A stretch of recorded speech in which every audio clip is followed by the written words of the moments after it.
There's a body heat signature inside a load-bearing wall. It is not an animal.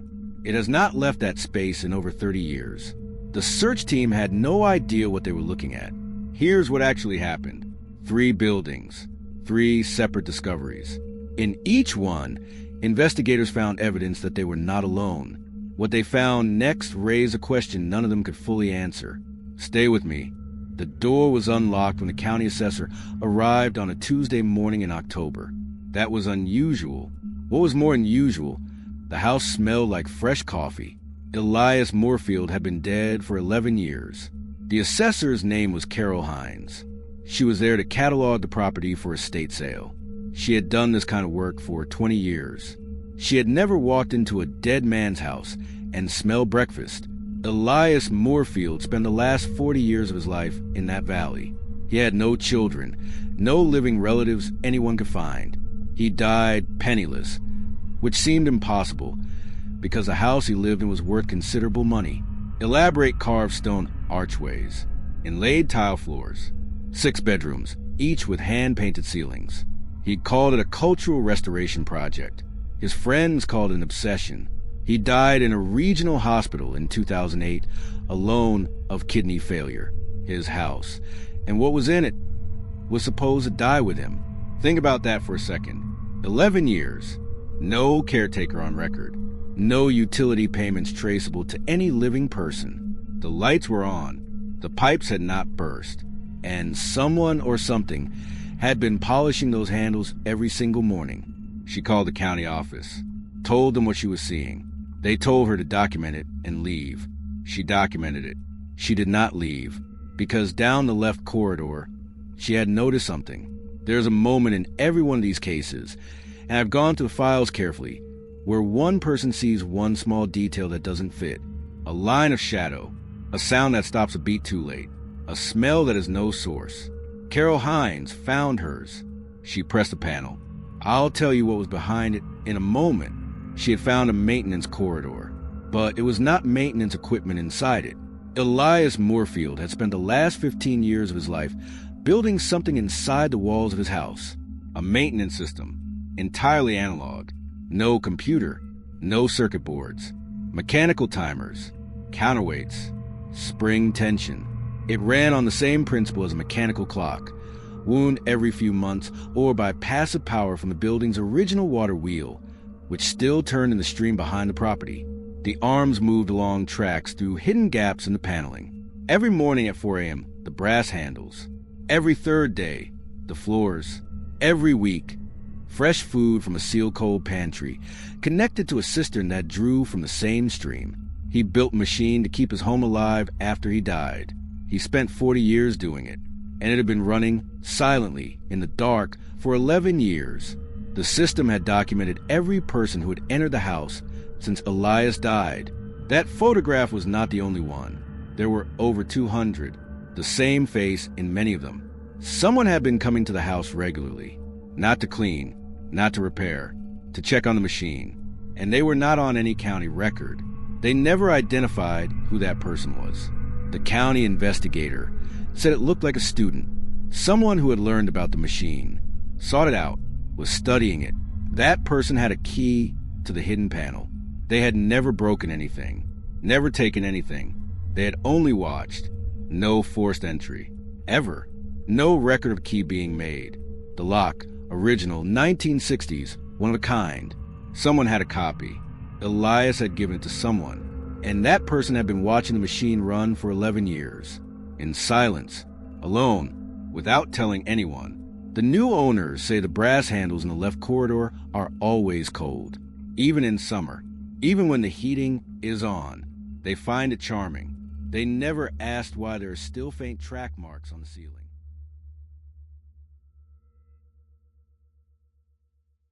Between 1987 and 2019, every single tenant of the building at 4th and Mercer in Chicago's near North Side was admitted to a psychiatric facility within 6 months of moving in. Not all of them, not most of them, every one of them. 17 people, over 32 years. The diagnoses varied. Auditory hallucinations, paranoid ideation, dissociative episodes, But in the intake notes, if you read across all 17, there's one phrase that appears in almost every file. Patient reports hearing voices in the walls. Victor Crane was a sound engineer at a time when that profession barely existed. He worked primarily for a Chicago theater company, designing acoustics for performance spaces. In 1923, he was dismissed for reasons that were, depending on the account, either artistic disagreement or something more serious. The record is unclear. What is clear is that after his dismissal, he spent the next 7 years designing and building a private residence. The building inspector in 1930 passed the structure without comment. It was, on paper, a well-built private residence. He did not know what Victor Crane knew. Think about that pattern on the grill work. Think about those angled window slits. Think about those diagonal corridors. Victor Crane had not built a house. He had built an instrument. A Helmholtz resonator is a cavity that amplifies a specific frequency of sound. Wine bottles do it. Church bell towers do it. Certain caves do it. Victor Crane had designed an entire building to do it. The grill work on the roofline. Each perforation was sized and spaced to catch the prevailing north wind off Lake Michigan. The angled corridors focused the resulting resonance into the living quarters. The thick walls prevented it from dissipating. The frequency it generated, and I want you to hear this clearly, was approximately 19 hertz. 19 hertz is infrasound, below the threshold of human hearing. You cannot hear it, but your body hears it. 19 hertz causes a human eyeball to vibrate at its natural resonant frequency. What you see as a result, peripheral shapes, figures, movement in your blind spot, is not a hallucination in the clinical sense. It is your own eye physically vibrating. 17 people reported seeing figures in this house. Not one of them was lying. Not one of them was mentally ill when they moved in. Dr. Venn spent one night in the building with her equipment. She left at 3 a.m. She described, in her study notes, seeing a seated figure in the room with her. She knew it was infrasound. She knew the science. She had read every case file. She still left. Her notes continue. She writes that what frightened her was not the figure. It was that the figure did not move. It sat in the same position for 40 minutes, looking at her, and then it blinked. The building was sealed the following year. She never returned. Every tenant who was admitted to a psychiatric facility had been housed in the same 3 rooms. Not coincidence. Crane had designed it that way. The building is sealed, not demolished. The city says it is a protected historical structure. I've never been able to find who filed the preservation application.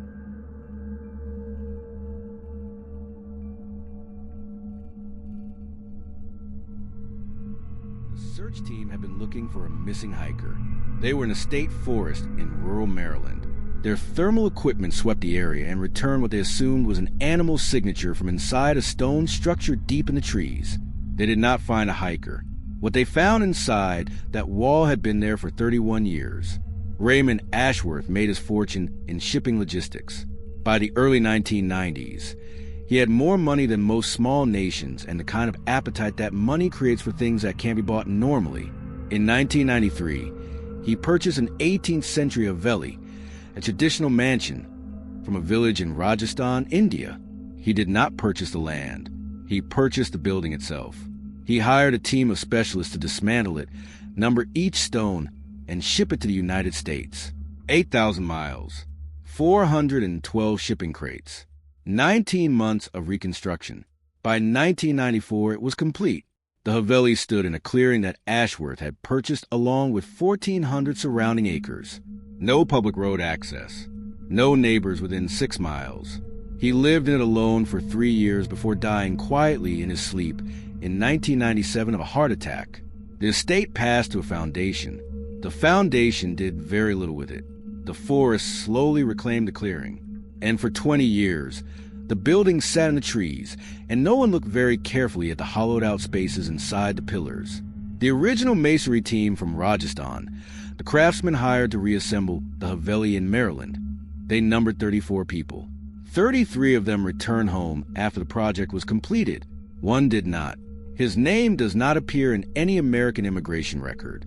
His name appears once in Ashworth's personal ledger as Master Craftsman, Column Restoration, and then not again. You need to understand the architecture.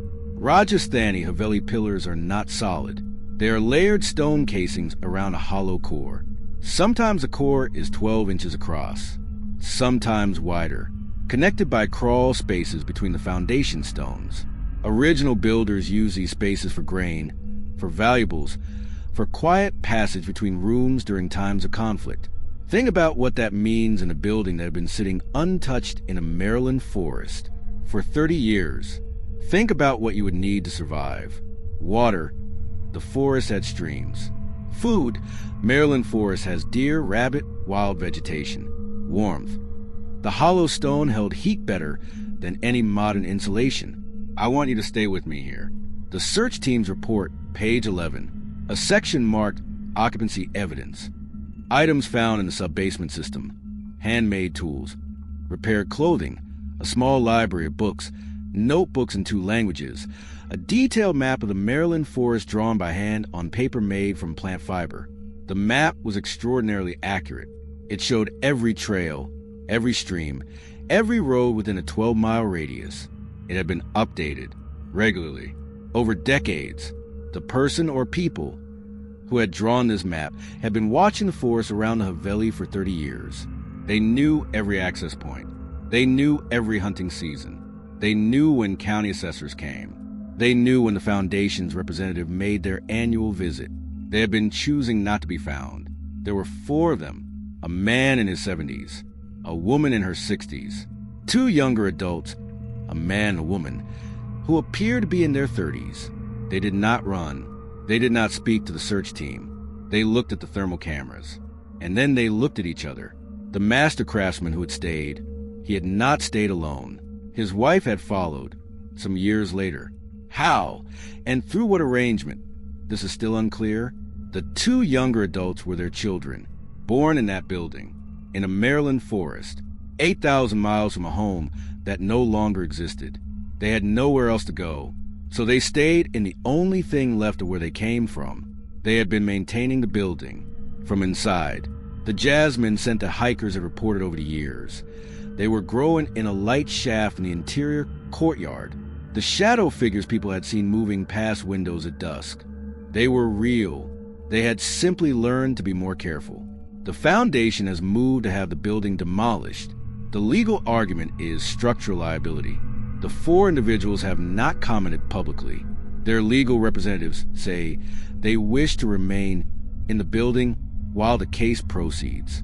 A local botanist who was called to assess the interior courtyard submitted a report noting that the jasmine growing there was a specific cultivar, not native to the Americas, a heritage variety from Rajasthan, still maintained, still blooming.